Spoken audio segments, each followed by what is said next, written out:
سڵاوتان لەبێت وام کاتتان باش بینەرانی خۆشەویستی تلڤزیۆنی کۆمەڵە بە یارمەتی هاوڕێیانی هاوکارمەوە هاتوومەتەوە خزمەتتان بۆ پێشکەشکردنی گەشتی هەوڵەکانی ئەمڕۆ سێشەمە سەرەتا سەردێڕی گرنگترین هەوڵەکان. ئیدامەی کۆبوونەوەی کارمەندانی بێزیستی ئوستانی کوردستان، کۆبوونەوەی بنەماڵەی دادخوازانی بۆکان لە ماڵی وەفا ئازەربار، ڕفاندنی چوار هاوڵاتی لە شاری ئەفرین، بەڕێوەچوونی دوو کۆبوونەوەی ناڕەزایەتی لە شاری لۆردەگان، سەپاندنی سزای 74 زەربە شەلاق بەسەر حسین ڕەزاق لە زیندانی ئەڤین و ئازادی دوو چالاکی ژینگە پارێزی ناسراو لە زیندانی ئەڤین.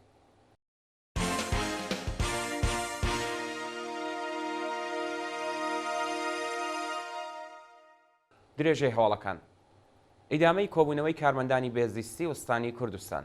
بە پێی هەواڵی گەشتوو ڕۆژی دووشەممە 20 خاکەلێوە کارمەندانی ئیدارەی بێزیستی پارێزگای کوردستان بۆ دووەمین ڕۆژی بەردەوام دەست بە دۆخی خراپی پیشەی و مەعیشەتی ناڕەزایەتیان دەربڕی. بە پێی ڕاپۆرتە کارمەندانی بێزیستی لە شارەکانی سنە، مەریوان، بانە و دیواندەرە لە ناڕەزایەتی بە نەدانی هەقدەستە دواخراوەکان، کەمی ئاستی هەقدەست و مەزایە و نەبوونی ئەمنیەتی پیشەیی کۆبوونەتەوە. بە بڕیاری دەوڵەتی ئیبراهیمی ڕەئیسی پشکی بودجێی بێزیستی لە لایحەی بودجێی ساڵی 1403 کەم کراوە. هەر بەو بۆنەوە مەعیشەتی کارمەندانی ئەو ڕێکخراوەیە کەوتووەتە مەترسیەوە. کۆبوونەوەی بنەماڵەی دادخوازانی بۆکان لە ماڵی وەفا ئازەربار. ڕۆژی دووشەممە 20 خاکەلێوە هاوکار لەگەڵ ساڵڕۆژی لەدایکبوونی وەفا ئازەربار بنەماڵەی دادخوازانی بۆکان لە ماڵی باوکی ئەو هەمیشە زیندووە کۆبوونەوە و ڕێزیان لە بیرەوەریەکانی گرت. بە پێی زانیاریەکان دادخوازانی بۆکان وێڕای ڕێزلێنان لە یادی هەموو گیان بەختکردوانی ڕێگەی ئازادی و بەرابەری پەیمانیان لەگەڵ ئاواتەکانیان نوێ کردوێتەوە. ڕۆژی دووشەممە نوێ ڕێبەندانی 1402 چوار بەندکراوی سیاسی بەناوەکانی موحسین مەزلوم، وەفا ئازەربار، پژمان فاتحی و محەممەد فەرامەرزی پاش 19 مانگ بێسەر و شوێنکرانی زۆرم لێ دوایین دیداریان لەگەڵ بنەماڵەکانیان ئەنجامدا و لە سێدارەدران. شانی باسە کە تەرمی ئەو چوار بەندکراوە سیاسیە هێشتا ڕادەستی بنەماڵەکانیان نەکراوە. ئازادی ئەمیر ڕەحمانی بە دانانی وەسیقە لە زیندانی شنۆ. ڕۆژی دووشەممە 20 خاکەلێوە ئەمیر ڕەحمانی شارۆمەندی خەڵکی شنۆ بە دانانی وەسیقەی 500 ملیۆن تمەنی لە زیندانی ئەو شارە ئازاد کرا. ئەمیر ڕەحمانی لە ڕێکەوتی 28 ڕەشەمەی ساڵی 1402 لەلایەن هێزانامنیەتیەکانەوە لە شاری شنۆ دەست بەسەر و بۆ گرتوخانەی تلعاتی ورمێ گوازرایەوە. ناوبراو پاش کۆتایی هاتنی قۆناغەکانی لێپرسینەوە بۆ زیندانی شنۆ ڕاگوێزرا و ڕۆژی ڕابردوو بە دانانی وەسیقەی قورس لە زیندان ئازاد کرا. ڕفاندنی چوار هاوڵاتی لە شاری ئەفرین. دەوڵەتی داگیرکەری تورکیا ڕۆژی دووشەممە 20 خاکەلێوە چوار شارۆمەندی خەڵکی ئەفرینی دەست بەسەر کردو نزیکەی 450 ئەسڵە درەختی زەیتونی لەنێو بردووە. بە پێی زانیاریەکان دوو کەس لە دەست بەسەرکراوان ئەندامی یەک خێزان و خەڵکی شاری ئەفرینن و دوو کەسی دیکە خەڵکی گوندەکانی جەلەم لە شارۆچکەی جەندرس و شێخوەرز لە ناوچەی بولبول بوون. هەروەها داگیرکەران 450 ئەسڵە درەختی زەیتونیان لە ناوچەی بولبول قەتح کردووە. پێشتریش لە ناوچەکانی دەوروبەری ئەفرین دایان هاوڵاتی دەست بەسەر و دەست بەسەر ڕەز و باخەکانیاندا گیرا بوو. بەڕێوەچوونی دوو کۆبوونەوەی ناڕەزایەتی لە شاری لۆردێگان.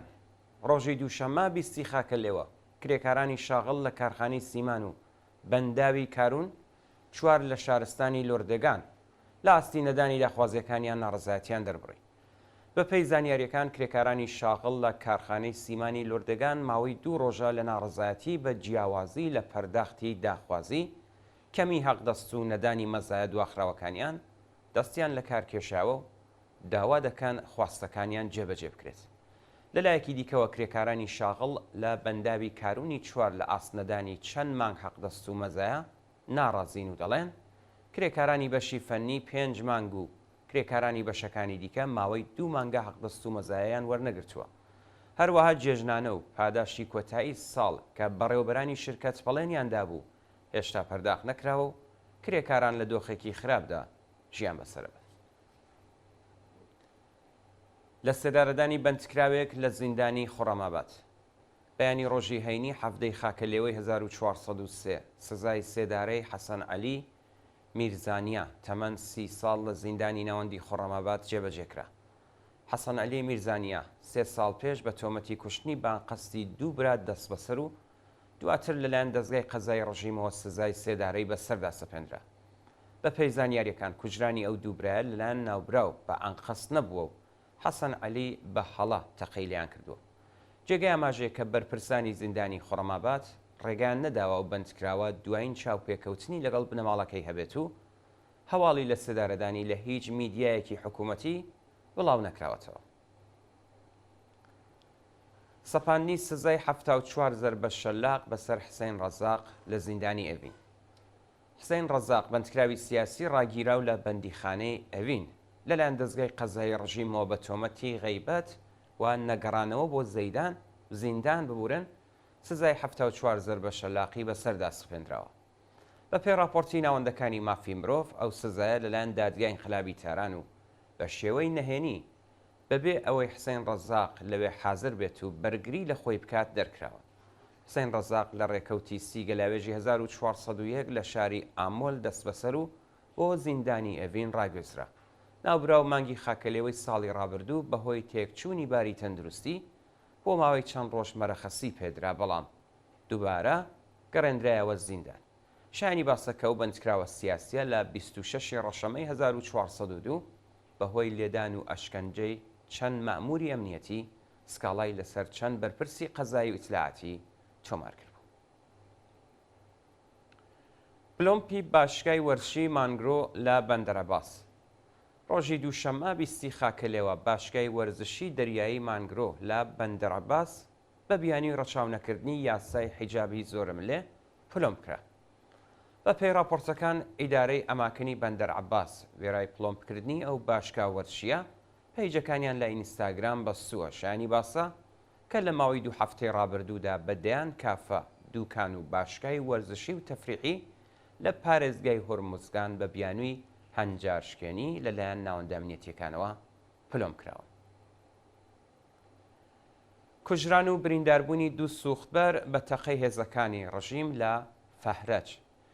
بەیانی دووشەممە 20 خاکەلێوە بەهۆی دەستڕێژی گولەی هێزە ئینتیزامیەکانی شارستانی فەهرەج ئۆتۆمۆبیلی سوختبەرێک وەرگەڕا و بەو هۆیەوە شۆفێرەکەی گیانی لەدەستا و کەسێکی دیکە بە سەختی بریندار بوو. بە پێی راپۆرتی کەمپینی چالاکانی بەلوچ کاتژمێر 1:30 دقەی ڕۆژی بەیانی دووشەممە هێزەکانی حکوومەت لەسەر جادەی بەمبۆ زاهیدان و نزیک فەهرەج بێ ئاگادارکردنەوەی پێشوەخت تەقیان لە ئۆتۆمۆبیلی سوختبەران کردووە.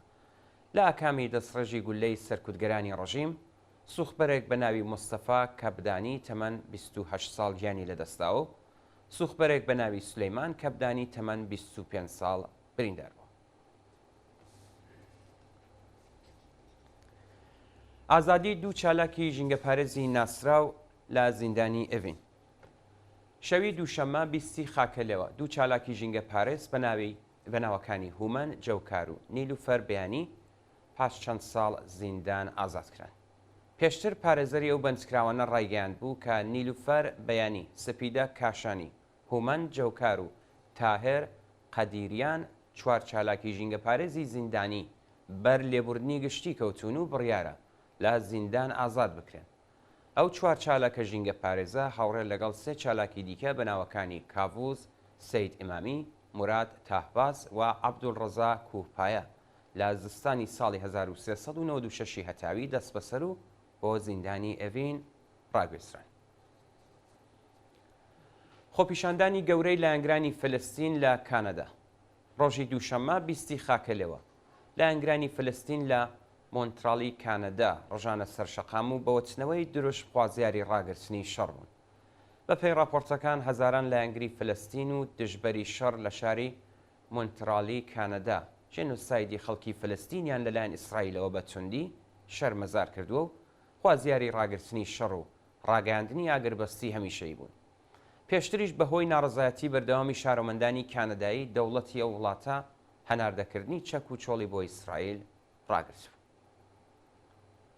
دوا هەواڵمان سەبارەتە بە کوژران و برینداربوونی 12 کەس بەهۆی تەقینەوەی بۆمب لە پاکستان. پۆلیسی پاکستان ڕۆژی دووشەممە 20 خاکەلێوە ڕایگەاند بەهۆی تەقینەوەی بۆمب لە بازارێکی هەڵکەوتوو لە باشووری ئایالاتی بەلوچستان. دوو کەس گیانیان لەدەستا و لە کەسی دیکەش بریندار بوون. بە وتەی بەرپرسانی ئایالاتی بەلوچستان مۆتۆرسیکلێتێکی بۆمب ڕێژکراو پێش ئەوەی بگاتە ئۆتۆمۆبیلی هێزەکانی پۆلیس تەقیوەتەوە و لە ئەنجامی ئەو تەقینەوەیە دوو کەسی مەدەنی گیانیان لەدەستا و دەژن و منداڵ کە بۆ کڕینی کەلوپەلی جێژنی ڕەمەزان ڕوویان لە بازار کردبوو بە سەختی بریندار و ڕەوانەی نەخۆشخانەکراوە. بەڵا ئازیزان و خۆشەویستان گەشتیاوەڵەکانتان پێشکەش کرا. فەرمووبینی درێژەی بەنامەکانی تەلەڤیزیۆنی